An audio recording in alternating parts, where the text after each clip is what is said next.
Budget സമ്മേളനത്തിലെ Rahul ഗാന്ധിയുടെ പ്രസംഗം ഗംഭീരമായിരുന്നു. രാഹുൽ ഗാന്ധിയുടെ പ്രസംഗത്തിലെ പ്രധാനപ്പെട്ട പോയിന്റുകളാണ് ഈ എപ്പിസോഡിൽ ചർച്ച ചെയ്യുന്നത്.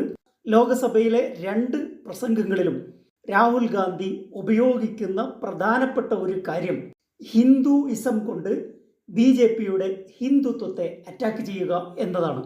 ഇന്ത്യയുടെ രാഷ്ട്രീയത്തിലും ചരിത്രത്തിലും ഉൾച്ചേർന്ന മഹാഭാരത, രാമായണ ഇതിഹാസ കഥകളിലെ കഥാപാത്രങ്ങളെയും കഥാസന്ദർഭങ്ങളെയും ഉപയോഗപ്പെടുത്തി ഇന്ത്യൻ രാഷ്ട്രീയത്തിന് പുതിയ വ്യാഖ്യാനം നൽകുന്നു. അദ്ദേഹം പല മെറ്റഫോറുകളും ഉപയോഗിക്കുന്നു.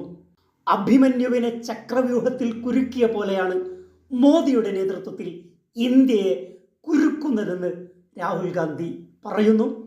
കുരുക്ഷേത്രത്തിൽ കർണനും ദ്രോണരും അശ്വത്ഥമാവും ശകുനിയും അടങ്ങുന്ന 6 അംഗ സംഘമാണ് അഭിമന്യുവിനെ വധിക്കാൻ കൂട്ടുനിന്നതെങ്കിൽ ഇന്ന് ആ ചക്രവ്യൂഹത്തിന് നേതൃത്വം നൽകുന്നത് മോദിയും അമിത്ഷായും മോഹൻ ഭഗവതും അംബാനിയും അദാനിയും അജിത് ഡോവലുമാണെന്ന് രാഹുൽ ഗാന്ധി തുറന്നടിച്ചു.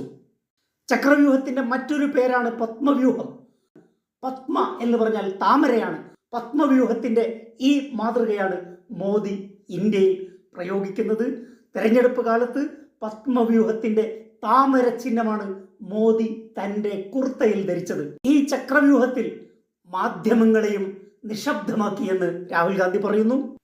ഹിന്ദുക്കളാണെന്ന് അവകാശപ്പെടുന്ന BJPക്ക് ഹിന്ദു ധർമ്മത്തെക്കുറിച്ച് അറിയില്ലെന്ന് രാഹുൽ ഗാന്ധി പറയുന്നു. ഹിംസ, നഫ്രത്ത് ചക്രവ്യൂഹം ഹിന്ദുയിസമല്ല. BJP ആളുകളെ കുരുക്കിയ ചക്രവ്യൂഹത്തെ ഭേദിക്കാൻ ഇന്ത്യ മുന്നണിക്ക് കഴിയും. BJP സർക്കാർ രാജ്യത്ത് ഭയം പടർത്തുകയാണ്. കർഷകർ, തൊഴിലാളികൾ, യുവജനങ്ങൾ തുടങ്ങി എല്ലാവരെയും BJP ഭയപ്പെടുത്തുകയാണ്. ഇത് ശിവജി ക ബറ. എന്താണ് ശിവജി ക ബറ? Conquer the fear. Conquer the fear. ഭയത്തെ അതിജീവിക്കുക. ഡ്രാമ.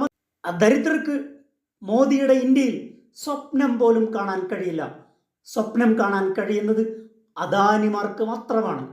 ധനമന്ത്രിയുടെ ബജറ്റ് രാജ്യത്തെ ചക്രവ്യൂഹത്തെ നിയന്ത്രിക്കുന്നവരെ സംരക്ഷിക്കാനായിരുന്നു.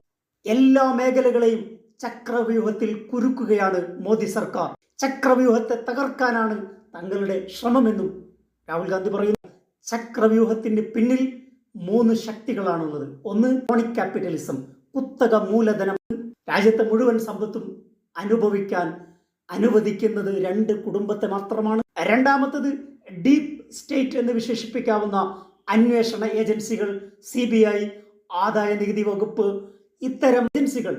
ഇവരൊക്കെയാണ് രണ്ടാമത്തെ ശക്തി. ഭരണ നേതൃത്വമാണ് 3ാമത്തെ ശക്തി. അവരാണ് ചക്രവ്യൂഹത്തിന്റെ ഹൃദയം.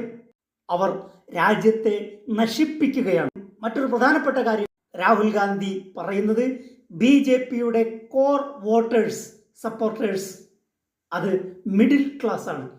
കൊറോണ കാലത്ത് നരേന്ദ്രമോദി താലി ബജാവോ എന്ന് പറഞ്ഞപ്പോൾ പാത്രം മുട്ടിയ, ടോർച്ചടിക്കാൻ പറഞ്ഞപ്പോൾ ടോർച്ചടിച്ച അതേ മിഡിൽ ക്ലാസ്സിനെ മുമ്പിൽ നിന്നും പിന്നിൽ നിന്നും നരേന്ദ്രമോദി സർക്കാർ കുത്തിയിരിക്കുകയാണ്. ഇതുകൊണ്ട് ഇന്ത്യ മുന്നണിക്ക് വലിയ നേട്ടമാണ്. നിങ്ങളെ പിന്തുണച്ച ആ മിഡിൽ ക്ലാസ് ഞങ്ങളെ സപ്പോർട്ട് ചെയ്യാൻ വരും. അത് ഞങ്ങൾക്ക് നേട്ടമാണെന്നും രാഹുൽ ഗാന്ധി പറയുന്നു. താൻ പ്രസംഗിക്കുമ്പോൾ ഇനി അത് കേൾക്കാൻ നരേന്ദ്രമോദി നിൽക്കില്ല എന്ന ഒരു പരിഹാസം കൂടി രാഹുൽ ഗാന്ധി ഉയർത്തുകയുണ്ടായി. രാഹുൽ ഗാന്ധിയുടെ പ്രസംഗത്തിനിടെ സ്പീക്കർ ഓം ബിർള തുടർച്ചയായി ഇടപെട്ടത് പ്രതിഷേധത്തിന് ഇടയാക്കി. ഇതിനെതിരെ പ്രതിപക്ഷ അംഗങ്ങൾ ശബ്ദമുയർത്തിയതോടെ നിങ്ങൾ എനിക്കെതിരെ ആസൂത്രിത നീക്കം നടത്തുകയാണോ എന്ന് സ്പീക്കർ ചോദിച്ചു. ഇന്ത്യ ടുഡേ ചർച്ചയിൽ ചേതൻ ഭഗത് നിരീക്ഷിച്ചതുപോലെ അടിമുടി മാറിയ ഒരു രാഹുലിനെയാണ് 2024 ലോകസഭയിൽ നാം കാണുന്നത്. രാഹുൽ ഗാന്ധിയുടെ പ്രസൻസും രാഹുൽ ഗാന്ധിയുടെ ഇടപെടലും മാധ്യമങ്ങളിൽ ചർച്ചയായിക്കൊണ്ടിരിക്കുന്നു. ഇത് ഇന്ത്യയുടെ പ്രതീക്ഷയാണ്. ഇരുളടഞ്ഞ കാലത്തെ ഏക പ്രതീക്ഷ. മറ്റൊരു വിഷയവുമായി അടുത്ത എപ്പിസോഡിൽ. Thank you.